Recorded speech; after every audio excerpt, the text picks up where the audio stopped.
Welcome back. Assemblymember Kenny Burgos and Senator Cordell Clear are introducing a new act that aims to protect New Yorkers struggling with heat.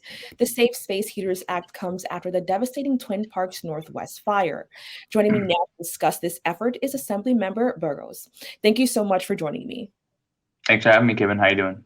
I'm doing well. How are you? I'm doing well. So, can you tell me more about the Safe Space Heaters Act? Yeah, so the Safe Space Heaters Act was really born out of the unfortunate fire we had in the Bronx a few weeks ago. It was certainly the catalyst for the bill, but we've seen fires happen throughout our city and our state with space heaters for a long time now. And what this bill would do would require any manufacturer and any space heater being sold in our state to have a thermostat, an automatic shutoff, and it would have to be certified and recognized by OSHA. Now, walk me through the moment you decided that this was actually something that you wanted to be a part of. Pretty much when the news broke, I mean, when you hear of children and a dozen families being impacted by one single fire and the lives we lost was just tragic. And whether you point it to landlord negligence or even part of it being the space heater, I just knew we had to act in some way here in the legislature to make sure that this tragedy does not happen again, whether in the Bronx or throughout the state of New York. So we know, as you mentioned, this comes after that tragic fire. Can you speak to how heat and hot water continues to be an issue for many New Yorkers, and this is something that we're facing daily? Yeah, it really is. I mean, I represent 130,000 Bronxites, over a dozen NYCHAs. And although NYCHA is not unique to issues with heat and hot water, I get a lot of complaints and issues in my NYCHA developments, but I have a lot of residents that deal with faulty heat and hot water, whether it be from landlord negligence, whether it be from just a lack of investment in infrastructure in our borough for such a long time.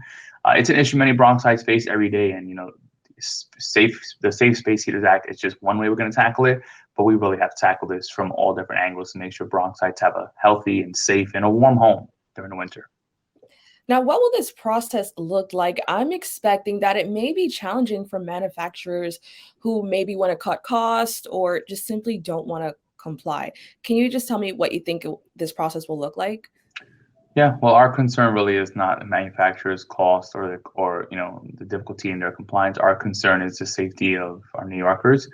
So they really will have not much choice in this, where they'll have to comply with it. We want to make sure that people are not having fires in their home. People aren't losing their lives when just trying to keep a safe space nice and warm.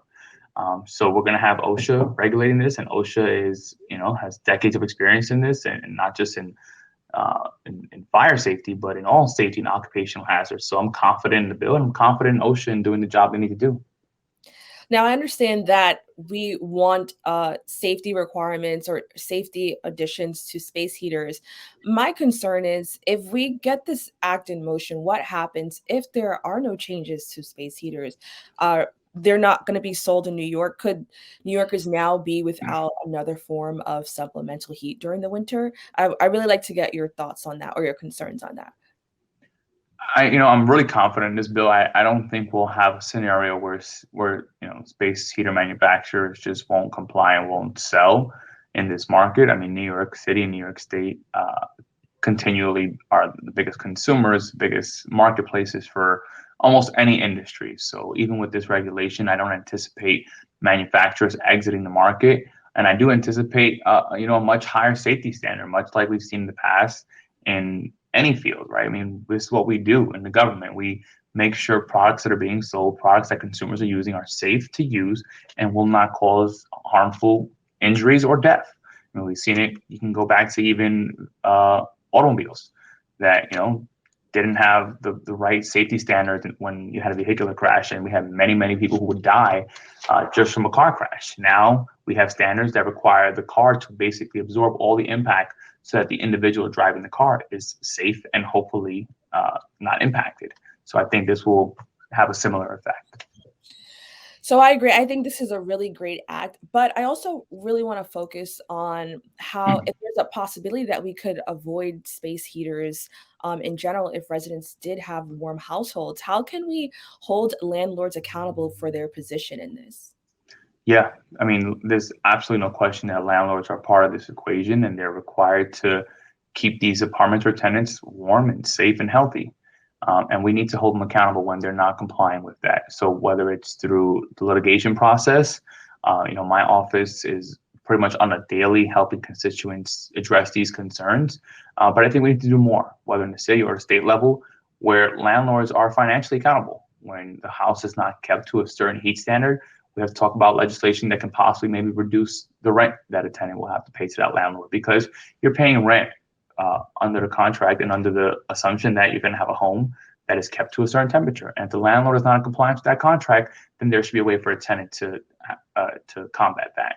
And we can look at bills again, whether it's deduction of rent, whether it's litigation, but we need to look at a litany of ways that we can address this to make sure the Bronx are staying warm. So I kind of want to shift gears just a little bit. I'm not sure if you know this, but an organization called Rent Hop conducted a study where they found that the Bronx continues to be the coldest borough every single year. First, can you just tell me what your thoughts are on this, that the Bronx happens to be the borough that suffers most during cold winters? And I mean, it's first I see this, but it's not shocking to me. One of the biggest reasons why I ran for office in the first place was to address the Bronx in so many different aspects, where we tend to be last in the best scenarios and first in the worst scenarios. And this being one of them. And you can point this again to landlord negligence. We can also credit this to just lack of infrastructure investment. Where other boroughs have seen that really healthy amount of investment, a lot of our apartment buildings, a lot of our houses just don't have that level of it. And we're a borough of renters. There are many renters in this city and in this borough, and we need to make sure that the apartments and the homes they're living in are up to date in the 21st century, whether through energy efficiency, through safety standards, but just really keeping up with 21st century and making sure that our Bronxites are not left in the past. And what do you suggest Bronxites do? Because we're putting this information out, we want more people to know about this. What are some ways that we could just ensure that we know this, but as well as our leaders are aware of this and are making some efforts to change this? Well, we hear it often, but really, I mean, speak to your local legislators. This is the reason why we are here. And like I said, my office handles these cases on the daily, and that's why we're here. So reach out to me, reach out to your local assembly person, your senator, your council person, your borough president. I mean, you have a swath of representatives that were elected to represent you, and that's what they're there to do. So you have to voice these issues and these concerns, and they will work on your behalf, whether it's for heat and hot water, whether for safety standards, whether it's for landlord negligence. This is what we're here to do. I have a team there in the Bronx at all times ready to work. I'm here to work. So reach out to your local legislators. If we're unaware of it, we can address it.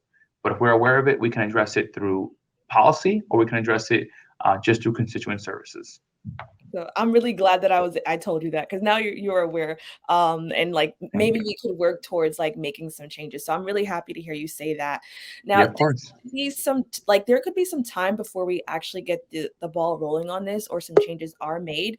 Can you just explain what people can do now to ensure that they're using space heaters safely, because it's still a little bit cold even though we're in March. Yeah, it's a tongue twister, right? The Safe Space Heater Act. Yeah. But I'm hopeful to push this bill and get it signed into law by this year. But before that even happens, it is still very cold. FDNY recommends to make sure that your space heater is plugged directly into an outlet. Do not plug it into an extension cord. Make sure your space heater is not near anything that's flammable, whether it be curtains or bed sheeting. And I would also recommend make sure your space heater is not left on for a long period of time. Do not leave a space heater with a minor or an unattended young person or any vulnerable person. Just be sure that space heater is being used for a limited amount of time and in a safe space. Now you're from the Bronx yourself, and you're representing the borough as assembly member. Is there anything else down the pipeline that Bronxites should look out for legislation wise? Yeah, I mean, I'm working on a lot of things for the Bronx, and it affects more than just the Bronx, whether it be labor standards. I'm working on election reform, working on a lot of criminal legal system reform, is how we work in our prisons and our jails. I chair the subcommittee on reentry in the state legislature, so I have a big focus on making sure the people that we're letting out of our prisons and jails have a healthy and productive way of coming back into society. And I think the state government has an important role in that. So that's a lot of work I'm going to be working on, and stay in tune. And then can you just tell us how can people actually stay updated with that and just follow up with you on this? Yeah, you can always go to my assembly website on nyassembly.gov, search my name, and it'll have a list of my legislation and policy we're working on. But you can also follow me on social media at Kenny Burgos NY, and that's for Twitter, Instagram, and Facebook. And keep up to date whatever we're working on, and you can reach out to me with any questions or concerns. And do you have any message to Bronxites as we've been through so much, I want to say in the last year, but also the past 2 years, really? Do you have a message for Bronxites that you just want them to know? I want to say, as a born and raised and proud Bronxite, we are truly the greatest and most resilient borough this city has to offer. There's a certain grit that you're given and you earn growing up in this borough, and I want us to take that and wear it on our chest as we really come out of this COVID-19 pandemic and hopefully move into much brighter futures. All right, Assemblymember Burgos, thank you so much for joining me. Thanks so much for having me. We'll be right back with more Open BxRx Tuesday.